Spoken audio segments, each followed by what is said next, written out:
صباح الخير كباتن مصر. الفيديو ده مهم عشان طبعا بقى في ناس بتحجز من خلال الثغرة اللي موجودة في البرامج. فانت ازاي تأمن نفسك في الموضوع ده؟ هقول لحضرتك. اولا انت ممكن هيجيلك ريكوست مكتوب فيه طلب مشوار مسافة كذا كيلو بس، مش هتلاقي فيه ولا وجهة العميل لفين ولا وجهة العميل بعد الركوب رايحة على فين. تمام. اول ما يجيلك ريكوست بالوضع دوت صدقني ارفضه، لان انت في الاخر، لان الموضوع ده حصل معايا. انا جالي طلب ريكوست مسافة 6 كيلو مش مكتوب فيه، ده طبعا ده كان اول مرة يجيلي طلب زي كده يعني، مش مكتوب فيه ولا وجهة العميل فين ولا رايح فين بعد الركوب. تمام. المهم انا قبلت الايه المشوار. لما روحت للعميل واخدته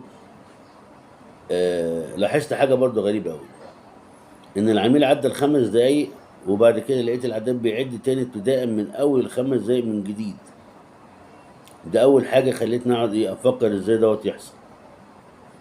المهم العميل ركب معايا. عايز اقول لكم المشوار ده كان من المقطم، فالمفروض وانا خارج بالشارع بتاع العميل يمين يوديني على الدائري وشمال يدخلني على ايه، على المقطم جوه. فبسأل العميل اخش يمين ولا شمال، ليه بقى؟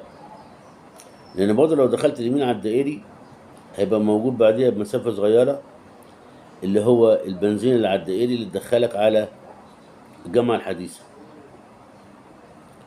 فالمهم قال لي هنخش يمين، قلت له ده ناحية الدائري، قال لي اه تمام.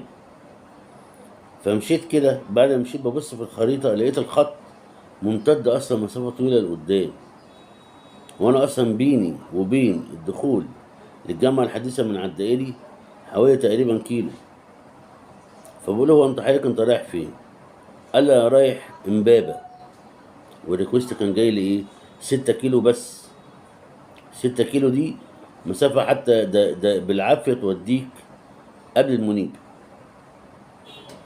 فقلت له حضرتك انت الريكوست كان جاي لي مفيهوش طلب محدد. قال لي ايوه ما انا حضرتك بس انا كاتب فيه ان احنا رايحين امبابة. قلت له حضرتك الكلام ده غلط وللاسف انا ما بروحش امبابة. طبعا الراجل اصلا حس بان انا كشفته. قال لي خلاص انا عايز تلغي الرحله، قلت له اه عايز الغي الرحله.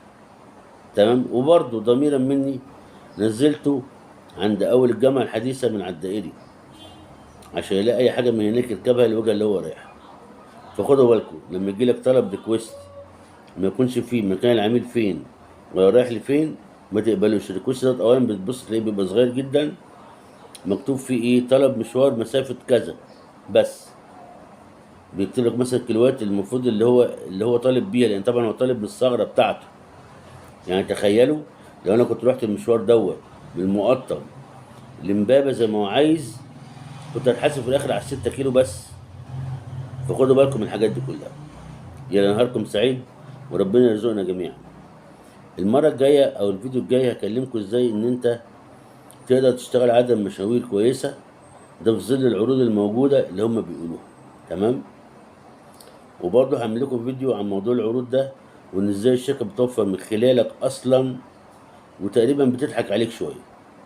اولا طبعا انا مدير تسويق اصلا، فعايز اقول انا بطبق نظام شغلي اللي هو بتاع التسويق في مجال النقل الذكي، وده اللي بيخلي الحمد لله عامل عدد الحالات كويسه في وقت قصير جدا. على فكره انا بادئ موضوع النقل الذكي دوت من حوالي شهر 5 اللي فات في اوله، وعايز اقول لكم انا دلوقتي قربت اوصل للمستوى الماسي. تمام.